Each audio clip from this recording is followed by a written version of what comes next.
This channel does not promote any violent, harmful, or illegal activities. All content provided by this channel is meant for an educational purpose only. 26 এক রাজ্য এক দল নিদান মন্ত্রী বীরবাহা হাসদার। বাংলায় একটাই দল থাকবে তৃণমূল, একজনই নেত্রী থাকবেন মমতা বন্দ্যোপাধ্যায় আর একজনই নেতা থাকবেন অভিষেক বন্দ্যোপাধ্যায়।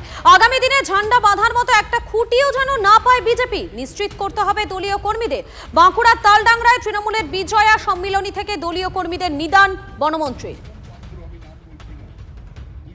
পশ্চিমবঙ্গের বুকে একটাই দল থাকবে, সেটার নাম তৃণমূল কংগ্রেস, এবং একটাই নেত্রী থাকবেন মমতা বন্দ্যোপাধ্যায়, একটাই নেতা থাকবেন অভিষেক বন্দ্যোপাধ্যায়। আমরা যারা তৃণমূল কংগ্রেসের কর্মী এবং এই এলাকার মানুষজন এখন শান্তিতে আছি, ভালো আছি। আমরা চাই না বিজেপির মতো দল এখানে আসুক।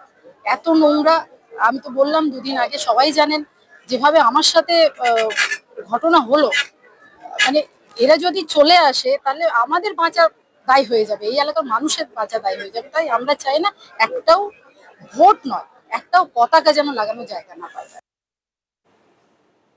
কেন হঠাৎ এই মন্তব্য বনমন্ত্রী? তার যুক্তি ত্রিপুরার প্রসঙ্গ টেনে তিনি বলেন, রাজ্যে বিজেপি ক্ষমতায় এলে ত্রিপুরার মতো এখানেও আমরা গাড়ি ভাড়া পাবো না, এমনকি তার মতো গ্রামের ছেলেমেয়েরা কেক কেটে খেলেও বিজেপি বাধা দান করবে বলে তিনি দাবি করেন। ত্রিপুরা হাসদার মন্তব্য ভিন্নভাবে আসে, তারা যদি দায়িত্বে আসে, আজকে ত্রিপুরার মতো এখানে কিন্তু আমরা গাড়ি ভাড়া পাবো না, কিংবা আমার মতো মেয়েরা, গ্রাম্য মেয়েরা, গ্রামের ছেলে মেয়েরা যদি কেক কেটে খায় সেটাতেও কিন্তু বাধা দান করবে। তাই আসুন সবাই মিলে অঙ্গীকারবদ্ধ হই, এই বিজয়া সম্মেলনী থেকে আগামী দিন একটাও ঝান্ডা বাঁধার মতো খুঁটি যেন বিজেপি না পায়, সেইভাবে লড়াই করব সবাই মিলে।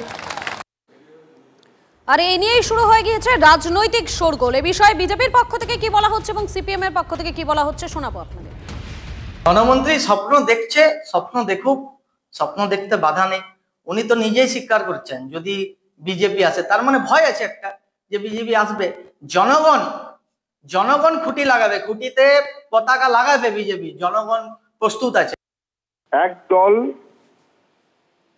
এক ধর্ম, এক জাতি, এক নেতা, এই মনোভাবে যদি বিজেপি চলে, তো তৃণমূলেও আপনি একটাই দল থাকবে তৃণমূল, একজনই নেতা থাকবে মমতা ব্যানার্জি।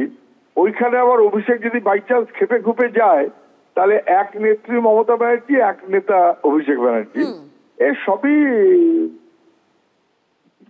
একই আদলটার মধ্যে কোনো আলাদা কিছু নেই। নজর রাখবো খড়গপুরের দিকে। খড়গপুরে তৃণমূলের গোষ্ঠী কোন্দল প্রকাশ্যে, শাসক দলের পঞ্চায়েত প্রধান এবং পঞ্চায়েত সদস্যের গোষ্ঠীর মধ্যে হাতাহাতি।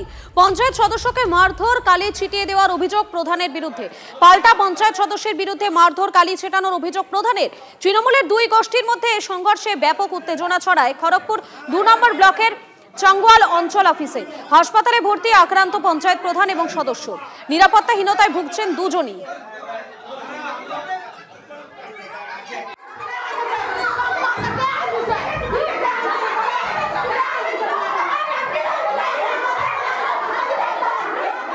ওনার এক্সরে হয়, ওনার পায়ের একটা অলরেডি আঘাত ছিল, সেখানে আবার আঘাত লাগার ফলে ওনার একটা প্লেটের মধ্যে স্ক্রু ছিল, ওটাকেও সরে গেছে বলা হচ্ছে। আস্থা আছে দিদির প্রতি এবং আমাদের নেতা অভিষেক ব্যানার্জির প্রতি। আমরা কমপ্লেন জানিয়েছিলাম যে বিভিন্ন যে অনৈতিক কাজ আছে সেগুলো পাস করানোর জন্য বা টেন্ডার করানোর জন্য ওনার প্রতি চাপ দেওয়া হচ্ছে।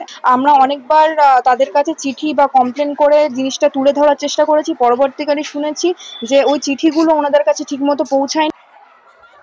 এখন মারধর করেছে, প্রচন্ড মারধর করেছে। যখন আমার মারধর করেছে তখন আমার উত্তরার শ্রেণীর পাবলিকরা জেনে গেছে, জনসাধারণ, তখন জনসাধারণটা এসেছে। আর উনি তখন বারবার বলেছে কিনা আমি কিনা বিজেপির সাথে জয়েন হয়ে আমি কিনা বিজেপি টিকেছি, কিন্তু না, কালকে মিটিং ছিল, কালকে আমাদের মিটিং ছিল, বাজেটের মিটিং। শুভেন্দুর বিধানসভা কেন্দ্র নন্দীগ্রামে বিজেপির গোষ্ঠী কোন্দল। আদি 90 লড়াইয়ের শিকার এক নাবালককে মারধরের অভিযোগ বিজেপির এক গোষ্ঠীর বিরুদ্ধে।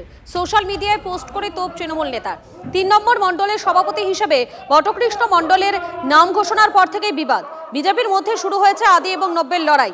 গতকাল মণ্ডল সভাপতির আহ্বানে কর্মসূচি ছিল নন্দীগ্রামে মহেশপুর বাজারে, কিন্তু আবহাওয়া খারাপ থাকায় বাতিল হয়ে যায় সেই কর্মসূচি। এরপর মাইক খুলতে গেলে বাধা দেয় বিজেপির অপর গোষ্ঠী। তখনই মাইক ব্যবসায়ী এবং তার নাবালক ছেলেকে মারধর করা হয় বলে অভিযোগ উঠে আসছে।